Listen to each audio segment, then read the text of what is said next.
Hello and welcome to the GiriCast, the Malaga fan podcast for all the Giris out there. Malaga this weekend travelled all the way to A Coruña to take on former fellow Champions League side Deportivo in a highly anticipated game, a high-risk game for all the right reasons, but only managed to play out a 0-0 draw in the Riazor.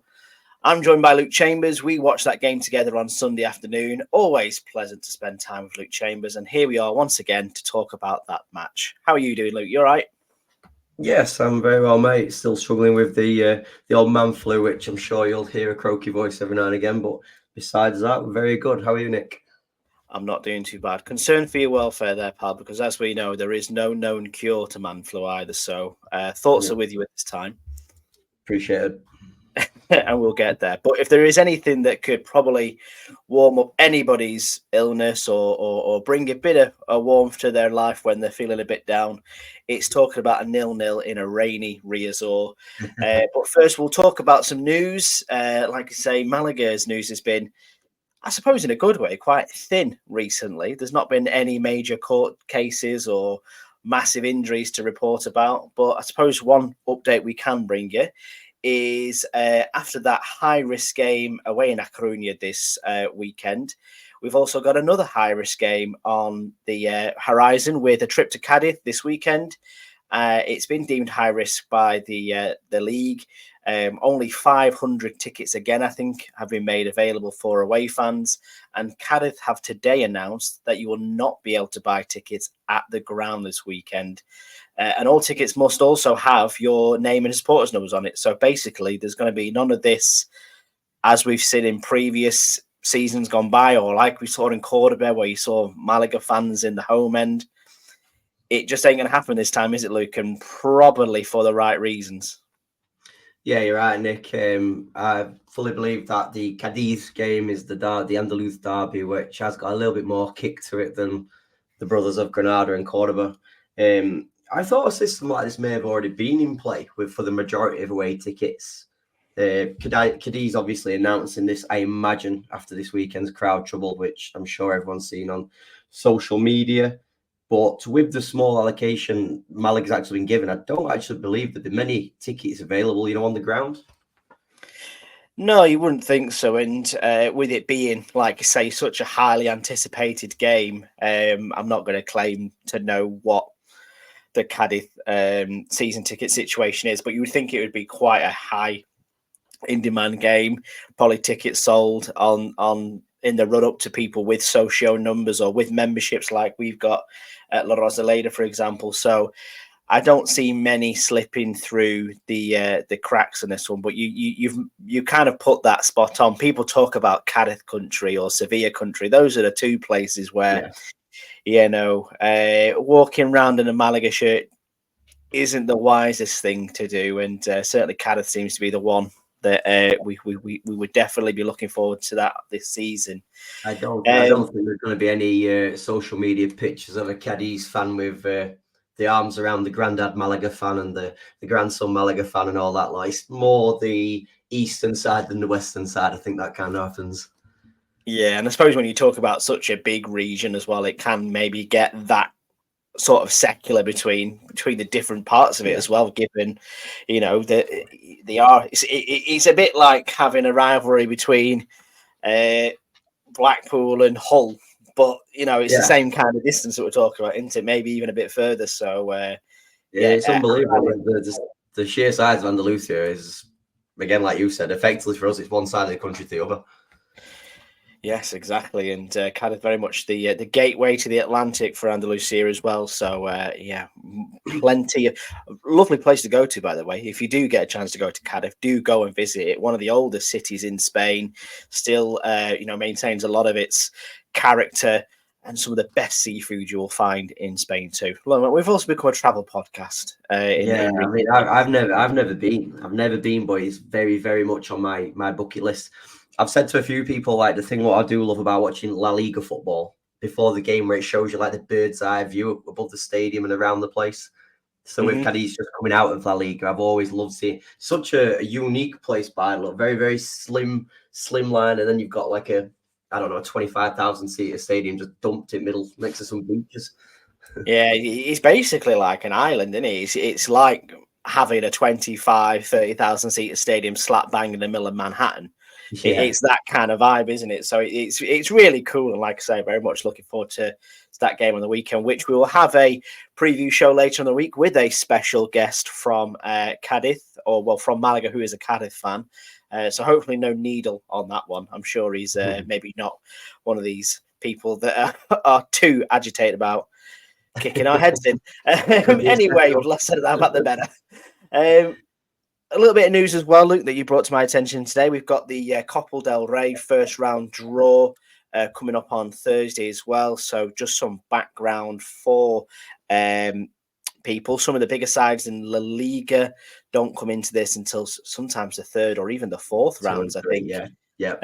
On that front, especially if you made the Super Copa last season, you get a bye.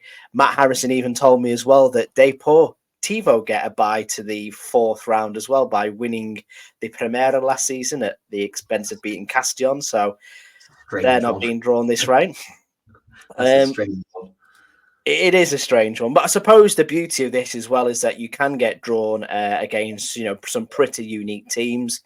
Like last season, we were drawn away at Baracaldo, for example. Season before that, we went up against Tarragona, before obviously the Tarragona that we faced last season. So I would ask you, Luke, to pick who you would like to play, but it could be anyone, couldn't it, really?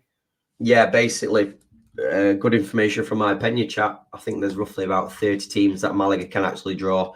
I don't really understand how that works, because effectively, I'm sure there's about 100 teams actually in the cup, but it's a dream tie for myself if Malaga were to draw Juventud de Torremolinos. Obviously, a holiday place of mine, and every time I come over to watch Malaga, I effectively stay there. And scary times, Nick, because if we did get that tie, there's no way I could miss that one. The wallet would be open for sure. Yeah, that would be straight out onto there as well. But obviously, the other side of that is that depending on the level of the club in the Copa del Rey, the away team is always the biggest side. So it would be a matter of Malaga descending on Torremolinos, making that short trip just down the coast, probably en masse, not even far from the Ciudad Deportivo as well. So it's literally a bus ride, one stop on the train, isn't it? There's many cool ties. I mean, obviously Estepona down the coast. One what I picked out from Matt, I'm sure he said he wants to go, is CE Europa, which I believe is up north, but this became like a real ground hopper's dream, and the atmosphere there, they've got fantastic fans, and I'm sure I can remember Matt saying that he'd love to make his way up there at some point, so this will be a tie for Matt, I'm sure. Yeah, I want to say they are in the region of Barcelona. Yes, I had that. That's where they were. They play in the yellow, the Catalonian colours, don't they? Or the flag, that's it. Yeah, they always have a nice tifo as well, which is always appreciated. Always love a bit of a tifo. I generally couldn't put a finger on who I would want to play, to be perfectly honest. So I like to say, might take one of your leads and steal a few of Matt's ideas. There is culturally Odense as well, where that'd be a great away trip. Those floodlights, which we've seen, just look spectacular. Maybe Hercules as well would be one for me. I think that's obviously a bit of an iconic ground there, sort of on the up again. These are pure banana skins, these, Nick. I mean, these two teams were top of their league. But banana skin me away, Luke. Banana skin me away. Whilst we're on it, Nick, do we need a cup run, or is it not as important this year? Or, I mean, I'm always a big fan of the cup runs. Would it get in the way a little bit in Segunda? I think, the other side of it is just obviously the travel that's involved and the places that you can end up in, especially being an elevated side now. Like, it was a bit different last year when we were able to draw the likes of Real Sociedad and places like that. I know we went to Baracaldo, but we're only one division above them. Now it's a lot more certain that pretty much every game is going to be an away game up until around the third or fourth round. So it is a headache that you could do without, but if you're a bit of a football purist like us, you love a cup run. You love a little stint in the cup. You like the belief that you could win it. you know, and we and dare I dream that Actually, Malaga. I'm just quite intrigued. Could end up in Europe. Yeah. Just quite could intrigued end up in into Europe and when. could be in that Super Copper in Saudi Arabia as well. Yeah, I was just looking then. We actually played Baracaldo the 1st of November. So effectively, I imagine similar timings we got then. It'll be around the Levante game. Levante away weekend. Oh, so that's Yeah. really going to if if we did get Levante on a Saturday night. Yeah, that'd work out quite well. But like I say, that's going to happen on Thursday morning. So keep your eye out for that one as well. And we'll share all that information on our social medias as soon as we get it. Just some quick results as well from you, Luke. So I don't suppose you can tell me off the top of your head how Atletico Malagueño got on. Obviously, they were top of the league. Are they still top of the league? They certainly are. It's been a fantastic start to the season for Malagueño. They played 5, they've won 5. This week they had a 1-0 win away at Torre del Mar. This was thanks to a goal from Raul Rodriguez. So Malagueño now sit 4 points at the top of Tercero Grupo Nuevo. Top of the league, and with the league's top goal scorer as well in Chipete. I know Matt was interestingly keen to see him start at the Riazor. Didn't actually make it onto the coach in the end, but No, he didn't. you think maybe after seeing how our strikers got on Saturday that call up can't be far away. And No. Fenomeno as well, Luke. Any results there? Yeah, sure. So this weekend were a good result for the Femenino. They got a point away in Cordoba. If anybody remembers, it was actually Cordoba who knocked Malaga out of the Copa del Rey Femenino early in the season 2-1. This time they got a 1-1 draw and the goal was Andrea Herrero. So again, Femenino making good grounds in their league. Lovely stuff. So an unbeaten weekend for Malaga. If we're going to pull on positives, that sounds quite nice. And then just to wrap up the news for us, Luke, something that we like to do every single week now. I think we split this between the two of us to give us our best pronunciations as well of the place names in Segunda. Can you give us a rundown of all the results this weekend just for our listeners at home? Sí. Huesca beat Cadiz 3-1. Racing de Ferrol beat Elche 1-0. Mirandes lost 1-0 home to Granada. Eibar surprisingly lost 3-1 home to Sporting Gijón. Real Zaragoza 2, Racing Santander 3, taking Santander to the top of the league again. Almeria beat Burgos 2-0. Tenerife got their first win of the season 2-0 home to Cartagena. Depor Malaga was obviously 0-0. Eldense lost 3-2 at home to an improving Castellon. Levante 0, Real Oviedo 0, and finally Cordoba took a point away 1-1 in Albacete. Perfecto, mi amigo. I saw the Huesco to begin with, but I saw you corrected yourself as well. So well done, my fine sir. I was thinking of the medications I'm on. I'm like, how do I sound this right? The husky voice may be working in the Spanish favour. Oh, I know. I've got a new app that helps me do pronunciations, and it's got AI chat on it. And some of the stuff it like tells you, it goes, actually, you should say this. And I say, actually, you're a cheeky fucker, because I know that's what they say. So don't tell me how to talk. But I think as a feature in the future, when we are reading the results, we could do with a little guitar in the background, like an old revista. They used to, if you remember the football scores, there's a great Lancashire bloke called Mike West who used to read out the footy scores on Football Focus. And I think if we get a Spanish version of him, then we won't be too far away, which would be quite nice. So, yes, that is all the news straight from La Rosaleda this weekend and the Segunda results. So let's not delay it any further. Let's get into talking about that match at the Riazor this weekend on Sunday afternoon. I suppose going straight into the starting 11, Luke, we saw Sergio Pacer ring the changes essentially. Going with obviously Herrero in goal. The Saint remains where he needs to remain, but wholesale changes to the back four. Only Nelson Monte surviving the starting 11 from the Elche game. So we saw Joaquin Gabilondo come in. We saw Alex Pastor return to the lineup for the first time since his sending off, and Victor Garcia back on the pitch after injury.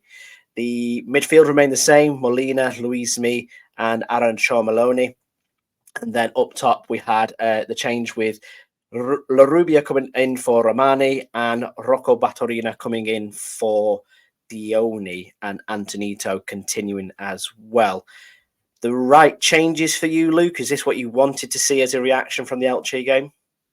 I did. I think it were a positive reaction as well in terms of Sergio. I mean, we hadn't changed the team for 3 games, was it, or 2 games before?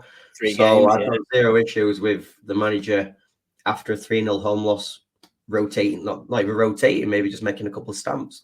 As we spoke about on the live stream, Nick, it were all eyes on Rocco for me. 6 weeks into the season, he's done very, very little. Also, a big game for Alex Pastor. Likewise, coming back from suspension and also being dropped himself, couldn't make his way back into the team. Very, very happy to see David Larrubia back. I thought he had a good start to the season. Then, very much in David Larrubia style, he picked up a little knock, hampered his appearances this season. But yeah, I can't really argue any. We had to give Rocco his chance, and as we'll speak about in a bit, how Mr. Batterino did. Yes, we will definitely talk about that to begin with.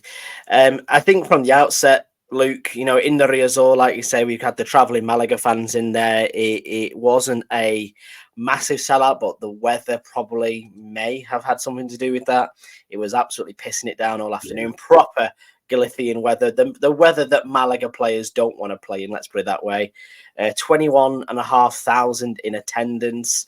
Obviously, we know they've got massive amount of season ticket sales. So, again, not the atmosphere I expected, if I'm being perfectly honest with you. Was it the same for you? Yeah, I mean, we picked up very early on it. The amount of empty seats, probably more down in the bottom left corner, which I believe may have been underneath the Malaga fans. Mm-hmm. But it'd be interesting to look at Depot's recent attendances in terms of, are they having this ghostly like season ticket number, attendance number, like Malaga very much are. But yeah, I was quite surprised to see the empty seats. Granted, like you said, Nick, it was pissing it down. The Spaniards don't like that. But Riazor is a 4-stand. It has roof all the way around, as far as I believe. Yeah. Whereas Covered. very much in La Rosaleda, when it rains, it pours, as we know. And nobody likes to stand out in that rain for effectively 6 days, it feels. No, and that was the thing that got me in this, is I expected it to be, even to hear it through the television, sort of like it's been said how good the atmosphere is at Riazor, how noisy it can be. And obviously, even when you have got just 21,000 in there, that enclosed feel that you have with the Roof Stadium compared to what we have at La Rosaleda, I was expecting a little bit more from the Depot faithful. But by the by, they did get behind their team. That's the main thing. It was Malaga who drew first blood, though, because it was a lovely little passage of play from the Boquerones. Aaron Ochoa Maloney with a little threaded ball to his teenage counterpart, Antonito, who beat the back line. And it was going to be the theme for today, the weekend, to be fair. Got his foot onto it, hits the post, almost went in. It's those kind of chances when you're playing away, Luke, that you need to take really to pick up 3 points, isn't it? Yeah, I mean, 5 minutes in or whatever it was, if you can go 1-0 up, you've got a real base to stand your performance on. Just really refreshing to see that kind of attacking play from Malaga, though, as well. We don't have too many central midfielders who actually like to drive with the ball. But that run, what we see more and more from Antonito now coming in from the left side, inviting himself as a bit of a centre forward, I'm all for that. Players like David Larrubia like to get hold of the ball more. I think Antonito was very direct. Yeah, we were saying that because at the time we thought it was Rocco who had gone through on goal, like thinking, great, we've got a centre forward who wants to get on the end of a through ball. Then obviously we find out it was Antonito. I think that explains it a little bit. But yeah, he definitely, you're 100% right again, with Aaron Ochoa Maloney. And for me, he's the only player in that team that can act like a true number 10. I think Larrubia's got it in his bag as well. But as you said, he likes to put his foot on the ball, whereas OAM just wants to put his head down and go for it, doesn't he? So, great for Malaga to draw the first blood. But I tell you what, we noticed this in the first half, Luke. This was just end to end, wasn't it? It felt like it was a meeting of two different approaches to play. Malaga trying to be quite conservative with possession, playing the ball around nicely, being defensively resolute. Depot attacking with everything that they had, but being defensively naive at the back as well. And it made for a really open first half, didn't it? Oh, it was a great start to the game. I know the other day I predicted a 2-2 draw. I was nowhere near it. But after the first 15 minutes of the game, I was thinking, aye, this is looking good. I mean, like you've just said, Nick, the game were effectively like a Unicaja game. The ball in 1 half, 1 second, the other half, the other minute. Like you say, Deport was coming on top more and more, but luckily our defence and Alfonso Herrera stood strong for the change in this one. Yeah, they were, and I think that was a big thing for it, and especially as we mentioned before with Alex Pastor coming back in. I think apart from one little yip he had in that first half, he and Monte looked solid, which was great. Joaquin coming back in, he had a task in this afternoon against a very lively young man in the form of Jeremy. He did really, really well. So that was really good to see, and then we could sort of counter when we wanted to. Just as a side note here, I know we spoke on Sunday about how much we would love to see a former Malaga player of the past who is still kind of at his peak come back to the club. There were utterances of Isco maybe if he ever fancies it, but Lucas Perez in this game, he was just brilliant, wasn't he? Like, we're not here, we're not the Dayport cast, we're not here to praise Dayport, but where he played and what he did, he just made Dayport tick a little bit in that first half, didn't it? And it was great to see.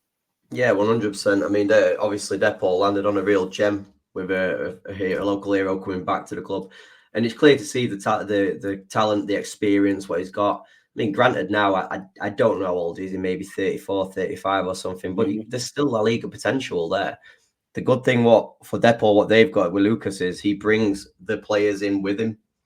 Very much like we're saying, Rocco doesn't, Dione does to a degree. Castel, we don't really know yet. But when Lucas has got the ball, Mela, Jeremy, Babadero in the first half, they know what movements to make because you've got a real talented player who's going to either play that through ball or get a shot for himself.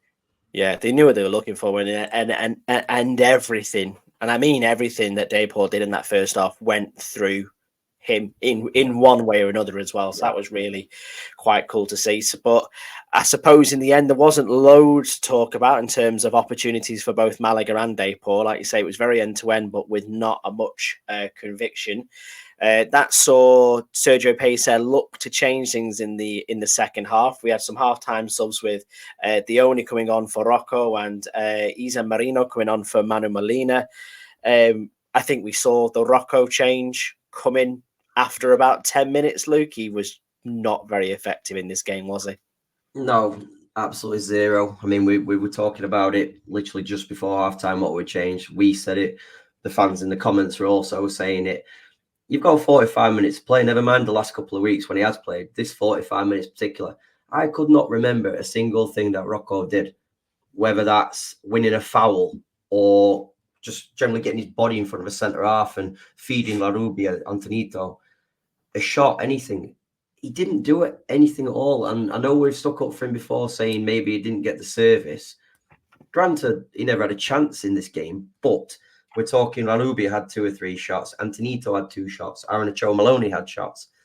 Why are all these players around him having shots? But yet our number 9, we are not getting any chances whatsoever. Really struggling to see what Rocco brings to this team.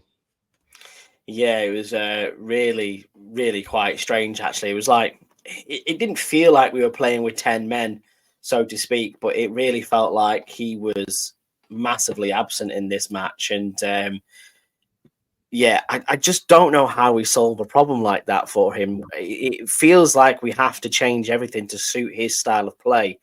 Yeah. And if he wants to be a target man, then we need wingers that are willing to put the ball into the box or wing backs that want to put the ball into the box. And maybe with the exception of Victor, we don't really do that too much, do we? So it'll be interesting to see what happens to Rocco, especially when Castel gets up to full fitness. And now we've also got this, excellent young man in the youth side who's scoring for fun that's going to be snapping at his heels. Exactly. It could be, like you said, Nick, if Matt's calling for it as well, I love to see these youth players.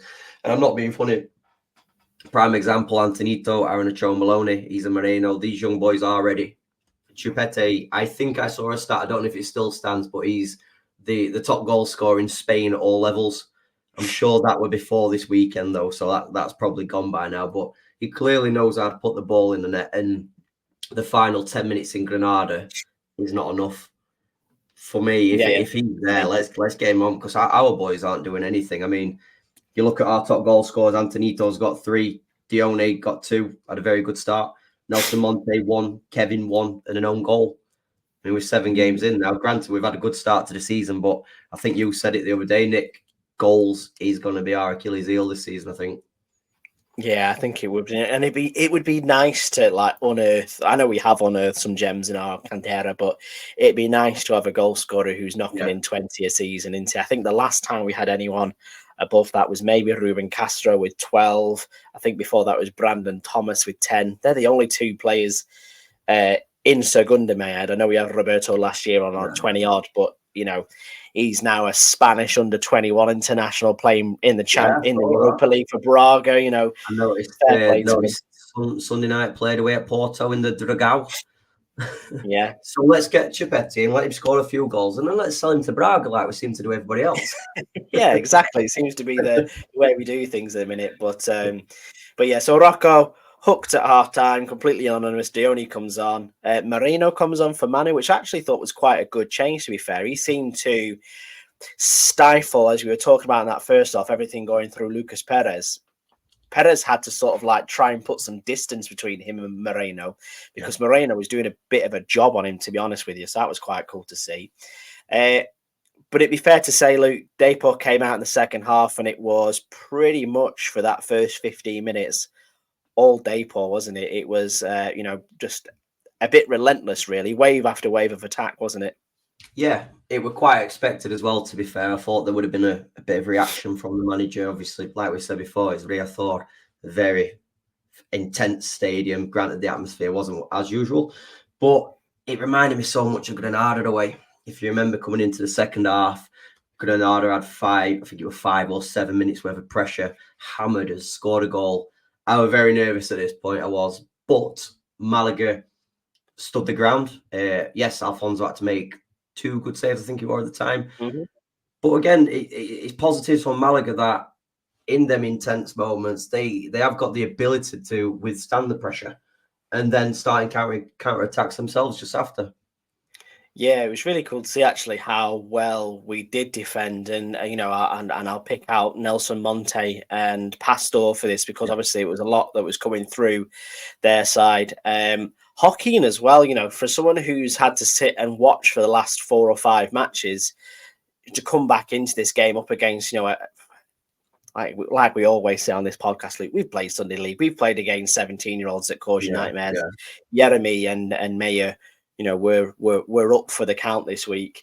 But it was Joaquin who put his body on the line to try and stop a Lucas Perez shot. Perez goes down.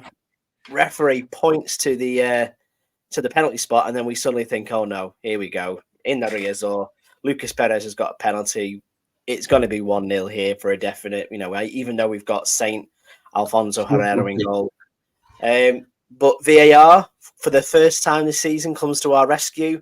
They tell the referee to go and have a little look at it at the screen, and it's quite clear to see that it's not a penalty, is it, Luke?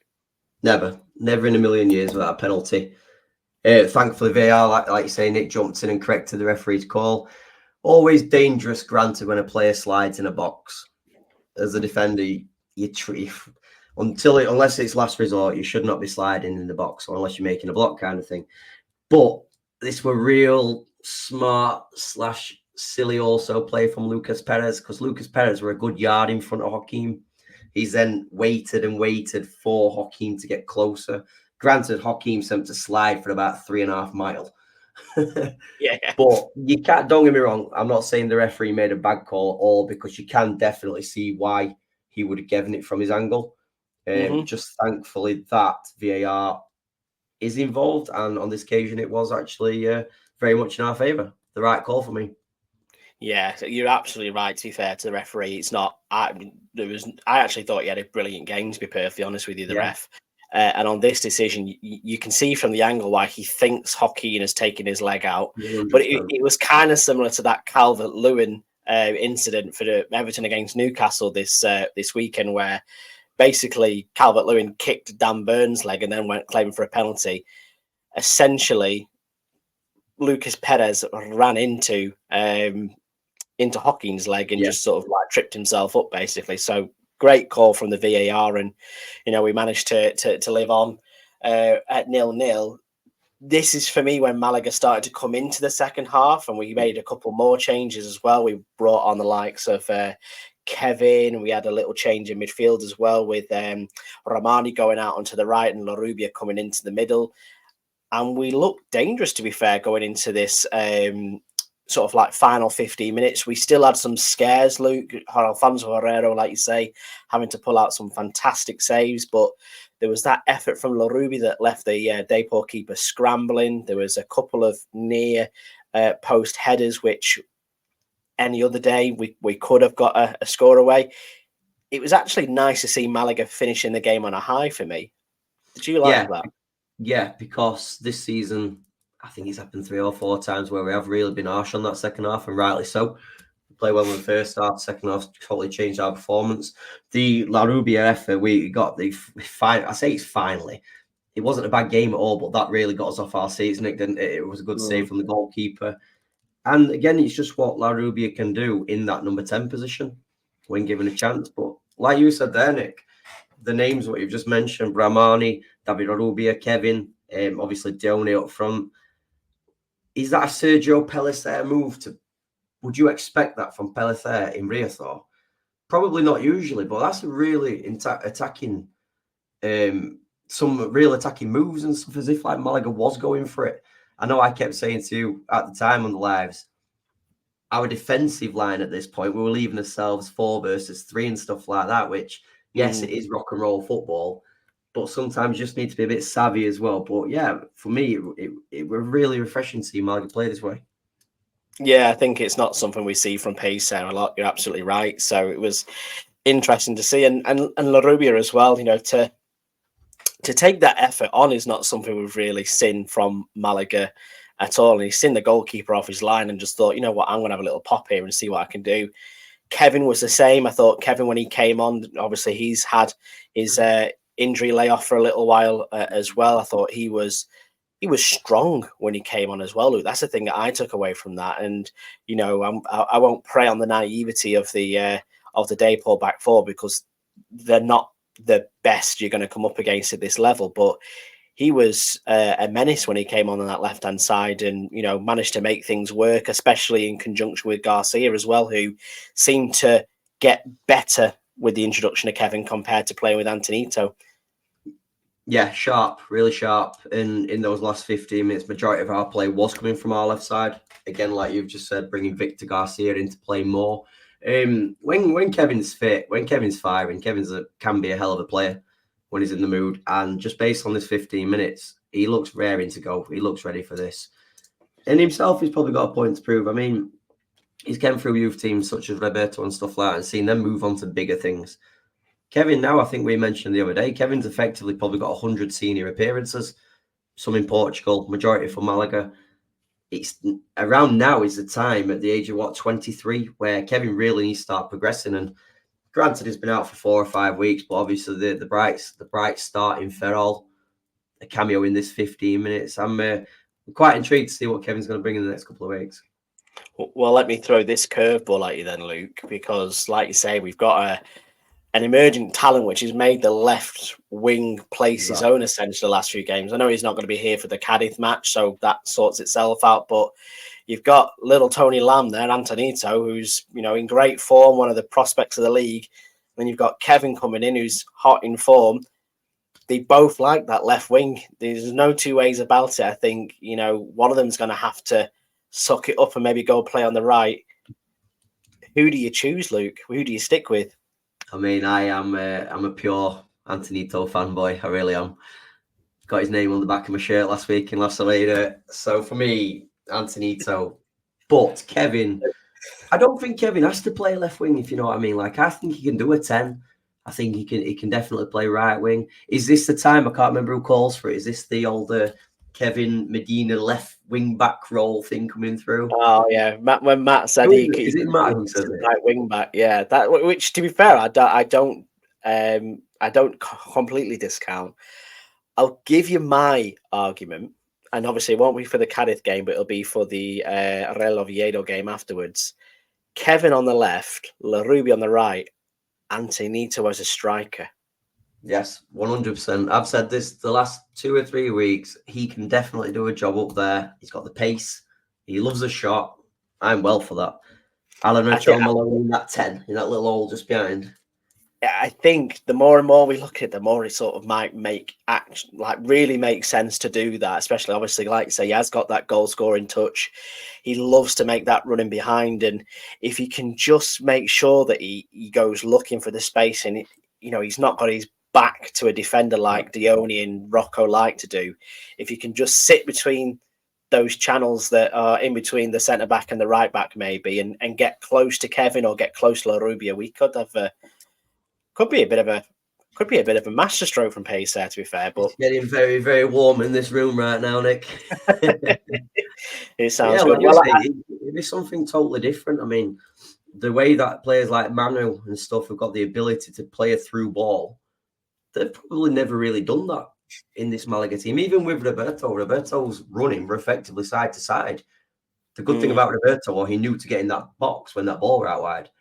Yeah. Dione and Rocco, for big lads, don't really chuck everything at getting into that box. If they have done a bit of play outside the box, it's not a matter of, right, go, like a true number 9 does. Yeah, absolutely. And I think what Antonito could do in that role is really stretch a back line as well. And what stretching does, it allows the likes of a Rubia, Romani, or a Kevin to cut in and get a shot away without too much pressure. So again, makes sense in my weird football manager brain. Let's see if Sergio Pizza notices it as well. We've both played football. We've both played against young kids, and there's no worse than playing against a 17-year-old centre forward who was unpredictable. Yeah. He'll drag that yellow card into you. He'll drag you out of positions where you don't want to be or anything. So again, I definitely like that. I'll stick by that as well. Antonito is a makeshift centre forward at some point during the season. Definitely. You heard it here first. And Sergio, we want our commission when you do it. So I suppose getting up to full time, finishes 0-0. The old adage is, Luke, if you draw your away games and you win your home games, you'll be thereabouts in the old promotion picture. Going away to Galicia on a Sunday afternoon in the pouring down rain, a 0-0 a good result here, or was it just a bit drab? I personally think you're a great point. I do. Whether it's 0-0 or 5-5, the game were great. This really was a great game in my eyes. Both teams going for it. It wasn't the San Lequenio away what we had last season, where you'd rather be watching the boats in the sea or something. This was a real football game which just missed a goal.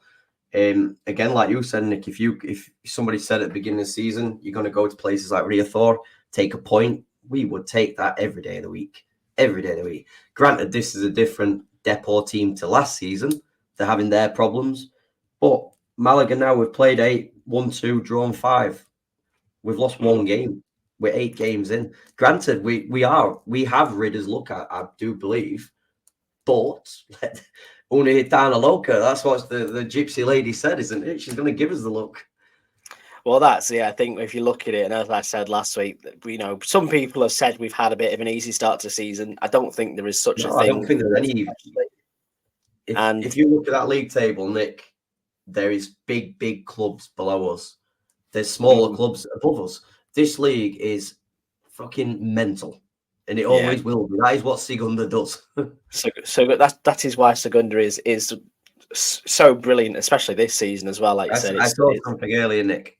I think it was Malaga are 3 points out of the relegation zone and 4 points off top. And I guarantee, whether it's Malaga or other teams, there will be similarities at Christmas time.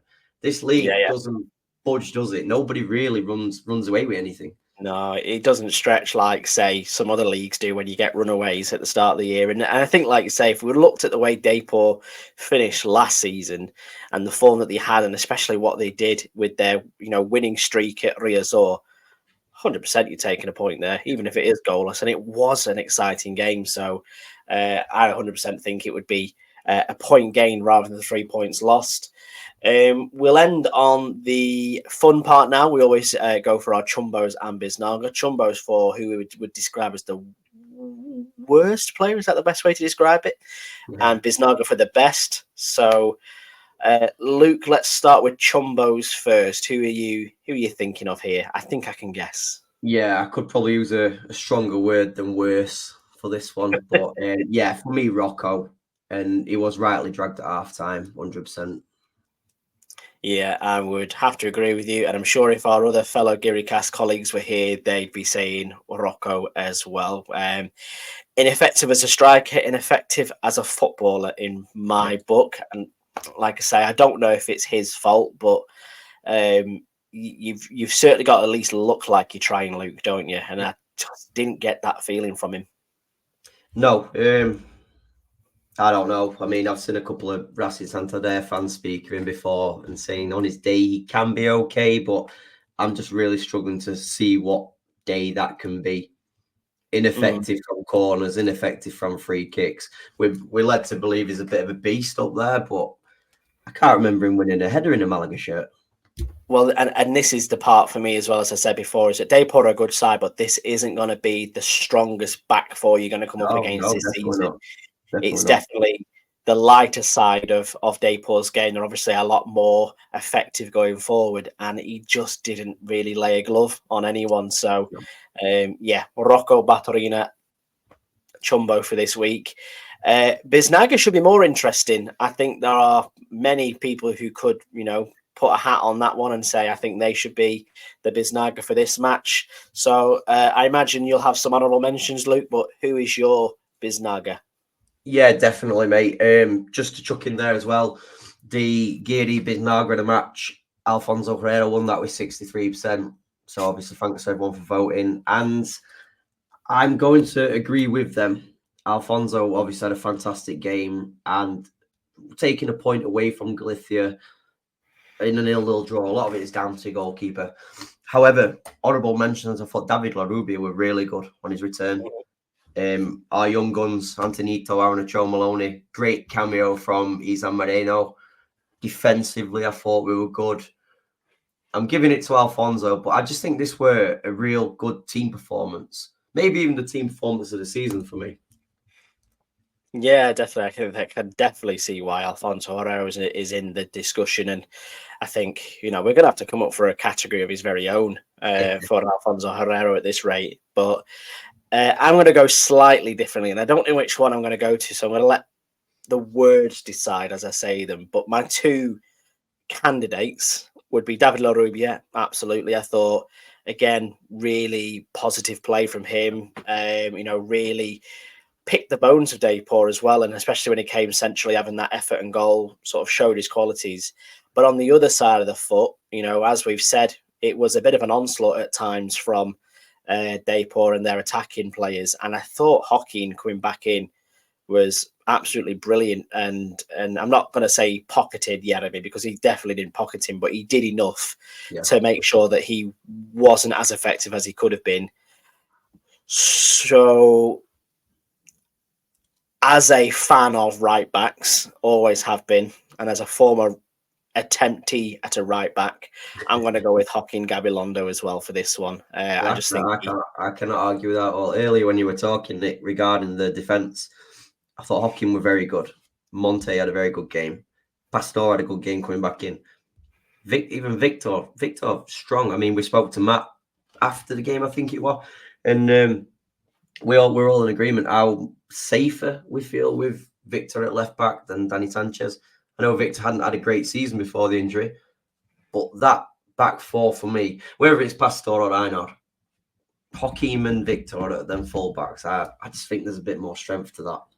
Yeah, see, and I love Puga as well. Yeah, I'm very much a fan of Puga, but I think Puga maybe more as an impact. That last half an hour. Yeah, just with energy. like a flary right back. I'm not massively against Matt's idea of playing one of them at left back as well. If especially if what Victor Garcia does with the delivery is excellent, but I think at this level he has been shown to be a bit slow. Which is not great. Whereas if you could somehow transition a Puga or a Joaquin into a left back position, again, get the juices flowing, Sergio. Let's have an experiment. We're putting Antonito up top. We're putting right backs at left back. We're inverting the pyramid. I don't know what we're doing, but it could work. So, but yeah, it's a big couple of weeks for a lot of these players. Like we say, Victor coming back, he can now show. Hopefully, he's been away on his injury and really knuckled down on his return in terms, like you just said, maybe his actual fatigue, his pace, maybe. Kevin hopefully comes back fitter and stronger. Joaquin with a bit of fire in his belly coming back. David Larubia. The list is endless. We have got a big month ahead of us. Some big games in that time. So it's a good time for these guys to be coming back. Yeah, Labete to come back as well. That's obviously, yeah. A great option to go into this argument of who's going to play on the wings and get Antonito up front and stuff like that. So yeah, plenty to be excited about if you're a Malaga fan at the very time, at this moment in time. So I suppose that is the Depor review, all nicely and done. We'll be having a preview of the Cadiz match later in the week with a very special Cadiz guest who's going to come on and talk to us about all things about players who play in the Amarillo of Cadiz. Anything else to plug, Luke, whilst we're here, just to point people in the direction of? I don't think so, mate. I think we've covered it all. Like I say, an exciting preview show with the Cadiz Ultra. The Ultra. It's a secret Ultra. Yeah, he'll be under a balaclava and those voice distorters where people don't want to be. It'll be just a shadow on the screen. But it should be good. A really good podcast to listen to again. Absolutely, and I suppose just to end on as well, just to point people in the direction of it. But I don't know if you've or the listeners would have seen it. I know you've definitely seen it, Luke. But there was obviously some form of religious parade. I won't pretend to know everything about it, but this particular I don't really know how to describe it, brotherhood or whatever it might be, they played the Malaga hymno as they walked through the city streets of Malaga with their float of, I want to say, the Virgin Mary or someone religious. I need to Google it a bit more. It's not really my forte, but go onto the Malaga Twitter page or Facebook page, have a watch of that. It really is quite spectacular, isn't it? It's deep, it's touching. I noticed at the start as well, there's the young boy as you're facing it, the left-hand side. I imagine there's a lot of Malaga fans in there, but as soon as the hymno starts playing, the smile is trying to hold this smile back like, yeah, this is it. I wouldn't be able to keep my no, I'd be ripping the shirt off and everything. Shirt off, round your head. Yeah. Black like Nick says, really, really powerful video. This show again. It shows the Malaga community stretches wider than just the football club. One more thing, just to plug, I guess, Nick. I noticed just before we came on air, for anybody interested in the Real Oviedo game, the tickets now are on sale. I believe it's still for the waiting list of membership. But in the next couple of days, it'll be open to everybody. Us members. We are the members. We are the members. But yeah, keep an eye out in the next couple of days if you are going to Oviedo. Absolutely perfect. Well, thank you so much, Luke, for joining me to talk about all things Malaga and Depor. It's been a pleasure as always. You're welcome, mate. Love doing this and love doing it after a positive Malaga performance. Vamos Malaga. Absolutely, and I hope you feel better soon. Like you say, we don't want any Giri-cast obituaries anytime soon, Luke. So all the best. Portugal on Sunday, so that should help. A bit of sunshine will do you the world of good. Though to be fair, you're going to Porto? No, Faro. We are down Albafiore. This one is pool and sunbeds, hopefully. Although the weather does look quite shit. I'm sure it'll be fine. It's not going to be as bad as it was in A Coruña this weekend, let's put it that way. But enjoy your trip to Portugal, and we'll see you when you get back. And to everybody listening at home, thanks again for joining us. You've been listening to the Giri-cast, part of the Sports Social Podcast Network. And as always, siempre vamos Malaga. Hasta luego, friends. We'll see you soon.